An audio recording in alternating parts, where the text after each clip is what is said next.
ಏನೆಂಬ ನ್ಯೂಸ್ಗೆ ಸ್ವಾಗತ.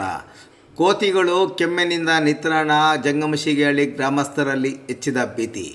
ಚಿಂತಾಮಣಿ ತಾಲೂಕಿನ ಕೈವಾರ ಹೋಬಳಿ ಜಂಗಮಶಿಗೇಳಿ ಗ್ರಾಮದಲ್ಲಿ ಸುಮಾರು 30ಕ್ಕೂ ಹೆಚ್ಚು ಅಧಿಕ ಕೋತಿಗಳು ಕೆಮ್ಮು ಮತ್ತು ಜ್ವರದಿಂದ ನಿತ್ರಾಣಗೊಂಡಿದ್ದು, ಕೊರೋನಾದ ನಡುವೆ ಮಂಗನ ಕಾಯಿಲೆ ಭೀತಿ ಗ್ರಾಮಸ್ಥರಲ್ಲಿ ಆತಂಕ ಉಂಟು ಮಾಡಿದೆ.